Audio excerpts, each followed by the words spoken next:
अस्सलामुअलैकुम नाज़रीन, आज हम बना रहे हैं तलबीना। ये बहुत ही हेल्दी और टेस्टी खीर बनकर तैयार होती है। आप इसे सुबह नाश्ते में लें, ये बहुत ही फायदेमंद चीज। ये सुन्नत नबवी है और आप रसूलुल्लाह सल्लल्लाहु अलैहि वसल्लम की पसंदीदा चीज है। जब कोई सहाबा बीमार होते तो तलबीना को इस्तेमाल करने को कहते हैं। डिप्रेशन को दूर करती है। अगर किसी का दिल उदास है, आप उसे ये बना कर दें, ये दिल को ठंडक पहुँचाती है। अगर किसी का हीमोग्लोबिन कम है, 1 महीने रेगुलर बेस पर दें, इंशाल्लाह ये नॉर्मल लेवल पर ले जाएगा। अगर आपके घर में कोई ऐसा पेशेंट हो जो बहुत ही कमजोर हो और कुछ खा पी ना रहा हो, तो आप उसे 1 महीने रेगुलर बेस पर बनाकर खिलाएं, इंशाल्लाह वो चलने फिरने के लायक हो जाएगा। ये बच्चों की ग्रोथ के लिए भी बहुत फायदेमंद चीज है और हमारे प्यारे नबी रसूलुल्लाह सल्लल्लाहु अलैहि वसल्लम ने जिक्र किया है कि तलबीना बनाओ और खिलाओ। तलबीना के बहुत फायदे हैं, मैंने इसे डिस्क्रिप्शन में लिख दिया है, आप वहाँ जाकर पढ़ सकते हैं। चलिए तो शुरू करते हैं इसे बनाना। इसे बनाने के लिए हमने यहाँ 1.5 लीटर दूध लिया है और 100 ग्राम जौ को हमने रात में पानी में भिगा के रख दिया था।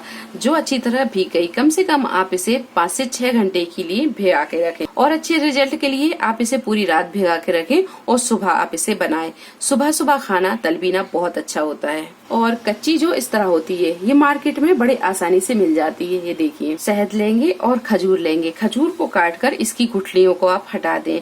तो खजूर भी आप अपने टेस्ट के हिसाब से कम ज्यादा कर सकते हैं। जैसा मीठा आपको पसंद हो उस हिसाब से खजूर ले ले। हमने यहाँ पर 1 कप खजूर लिए हैं। अगर आपके पास में फ्रेश खजूर ना हो तो आप ड्राई खजूर को लेकर दूध में भिगाकर भी ले सकते हैं। और ड्राई फ्रूट में हमने काजू, बादाम, पिस्ता, चिरौंजी लिए। इन्हें हम बारीक काट के डालेंगे। ड्राई फ्रूट आप अपने पसंद से भी ले सकते हैं। अगर आपके पास में ड्राई फ्रूट ना हो तो बिना ड्राई फ्रूट के भी आप इसे बना सकते हैं, क्योंकि तब भी ये बहुत हेल्दी और टेस्टी ही बनेगी।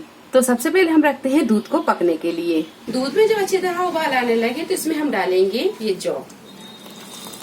अब इसे हम मीडियम फ्लेम पर तब तक पकाएंगे जब तक कि ये जो अच्छी तरह गल नहीं जाती। तो गैस को हम यहाँ मद्दा ही रखेंगे और थोड़ी थोड़ी देर में इस तरह चलाते हुए इसे पका लेंगे। इसे पकाते हुए हमें 40 से 45 मिनट हो गए। ये देखिए, ये अच्छी तरह पक गई है। जो जब अच्छे से पक जाती है, बीच में से ये इस तरह टूट जाती है। ये देखिए, ये पकने के बाद बीच में से इस तरह टूट जाती है। आप इसे मसलें, ये अच्छे से मसल जाती है। जब ये इस तरह की पक जाए तब इसमें हम डालेंगे खजूर। इसे पकाने की टाइम पर अगर दूध गाढ़ा हो जाता है तो फिर आप इसमें थोड़ा सा दूध और डाल सकते हैं। अब इसमें डालेंगे खजूर। तो खजूर की हमने गुठलियों को हटा दिया है। अच्छी तरह से मिक्स करेंगे। तो ये ड्राई फ्रूट डाल देंगे। ड्राई फ्रूट को हमने काट लिया है।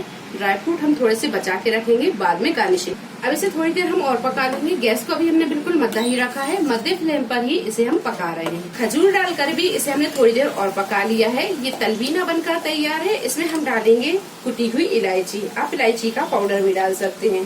3 से 4 इलायची को हमने कूट लिया है, ये डाल देंगे। अच्छे से करेंगे इसे मिक्स।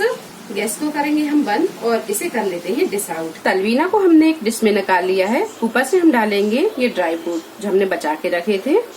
आप इसे गरम गरम सर्व करें।